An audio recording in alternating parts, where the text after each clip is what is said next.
All right. Yeah. Last clue in. Last clue in. Whoa. 8-5. Here we go. Whoa, weird. 5 lessons. Yeah. And it's actually nothing new. Nothing new. We're going to move along. Yeah. We're still factoring. Factoring. You know, and we're factoring, but... Given the standard form. That's true, but. Why is today a beautiful day for math, Butenhoff? I'm looking out the window. Yeah? And it is sunny out there. Sweet. It looks like a beautiful day out there. Yeah. It certainly we're in is. here. I agree. But we got great windows. It's awesome. Nice school. What about you? Why is today a beautiful day? Today's a beautiful day for math because I added to my math classroom today. I got 2 new posters, math and music, and then some sewing. So connecting, different subjects. Okay. With this classroom or the other one? This classroom. It's in here. Yeah. So everyone can clearly tell from this video what classroom we're in right now. Can you tell? That one right there? Yeah. Oh, I like it. Yeah. Cool. Anyways, now that we've wasted a full minute of your time. Oh, all right. So we're factoring. So same thing. No need to go through no need to. If you do, go back to what? Yeah. What's that? 8-4? No, that was 8-3. 3. You know what? You decide. 8-3. Okay. So x squared. X squared goes there, and then the plane number up there. Multiply these two to get the top. That's a 1x squared times 3. 1 times 3 is 3. Yep. Bottom number is? Oh, it's a 4x. Oh, yeah. Now, what I always do. This is a little puzzle. We're trying to. I'm thinking of 2 numbers that multiply to 3, add to 4, right? So I think of all the things that multiply to 3. So I make this little factor tree, right? Okay. So all the factors of 3 are 1 and the number. You always start with 1 and 3. And then 2. Oh, wait, that's it. 2. That's it. Yeah, that's all. And it actually turns out that those are it. Right. So that one's kind of like your review. 3x, okay. So I write those numbers in. 1x times 3x is 3x squared. 1x plus 3x is 4x. Got it. And it doesn't matter which box I put these in. I can interchange those two. But now that they're there, I'm kind of taking over this problem. Wow, no, that's great. That's great. Great penmanship, by the way. X times x is x squared. 1x times 1x is 1x squared. True. X times something is 3x. X times something is 3x. It's got to be 3. I like how you're saying that because the next glue in the next chapter. Yeah, exactly. X times something out here is 1x. 1. And then the last thing, 1 times 3 is 3. That works. Crucial.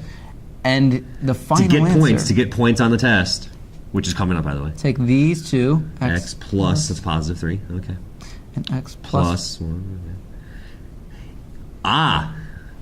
There it is. So that's what's been the same about all of these problems that we've done. These factoring things. Yep. It's always been plus and plus. Cool. Now we're gonna talk about some negatives. Yeah. So same process though. There's nothing different here. X squared, and then negative 3. Do you say x squared or x to the second power? I say x squared. Yeah, me too. I guess you could say x to the, I'm trying to say x to the second power because I think it's confusing. I've realized. Because it's x to the third power, x to the fourth power, x to the fifth, true. And it's x squared. What the heck? Anyhow, negative 3 times x squared times 1x squared would be negative 3x to the second power. Okay, love it. And then adds to make 2x. So I guess we have to kind of think about the clues here. It's multiplying to make a negative, so that means 1's positive and 1 is negative. Right. But it's still, your factor tree is helpful here because it's a 3. There's only one way to make 3. So 1 and 3, right. 1 and 3. So where's the negative? Yeah, is it? And this is how I do it. I start with trying the negative here. Is negative 1 plus 3 positive 2? It is. And then if it's not, then you switch the negative to this side. Yeah. But so go for it. Thomas, 3x and negative 1x. 3 times negative 1 is negative 3, and 3 minus 1 is 2. Yep. Beautiful. There you go.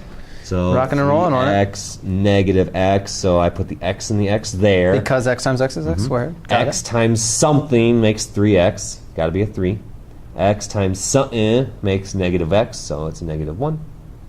Again, it's just going to be a variation on what we already did. X plus 3, x minus 1. You got it. All right. We'll just go back and forth, I guess. Yeah, I like that. All right, so same idea, right? We got x squared, so x squared is going to be here. We got negative 3, the plane number, that's going to go there. Again with a negative 3? Again with a negative 3. So 1x squared or 1x to the second power times negative 3 is negative 3x to the second power. Since we're using second power instead of squared. That's fine, I like it. Negative 2x. I still say x squared. I realize I think that makes it confusing, actually. No, it's good. It's good. Okay. So same idea. And I'm going to write this again. But the habit is, we're looking for all the things that multiply to a negative 3. Right. So we know one of these numbers has to be negative. And when we add them, we have to get a negative as well. Though. So again, what I do is in my calculator or in my brain or both or whatever, I try the negative here. So negative 1 plus 3. Will that work here?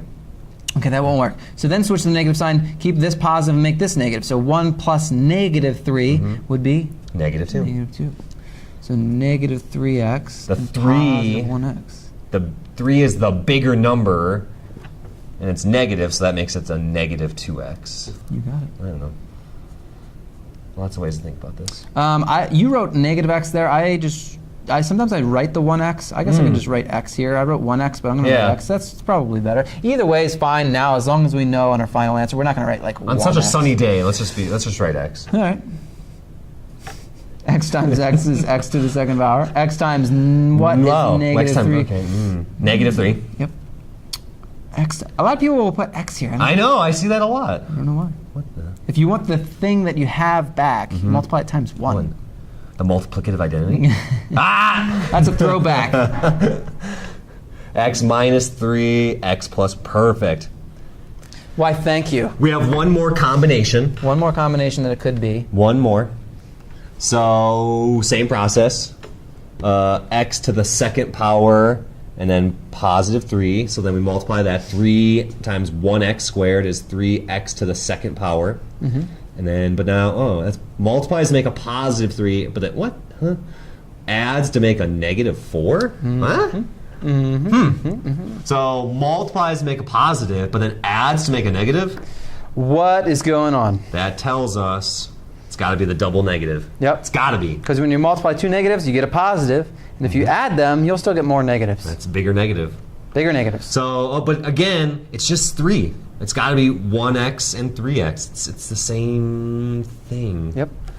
So same negative thing, x. Same thing, same thing. Negative 3x. That solves that. That makes negative 4. So boom, negative x, negative 3x. Let's finish this up. X and x. X times something makes negative 3x, so it's got to be the negative 3. X times something makes negative 1x. It's got to be the negative 1.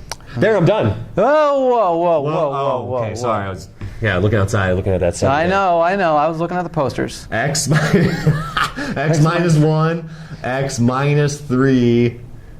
Now we're done. All right. You're ready. That is exactly how. Hey, be careful. Make the factor trees. Take your time. Double check all your work. Good luck.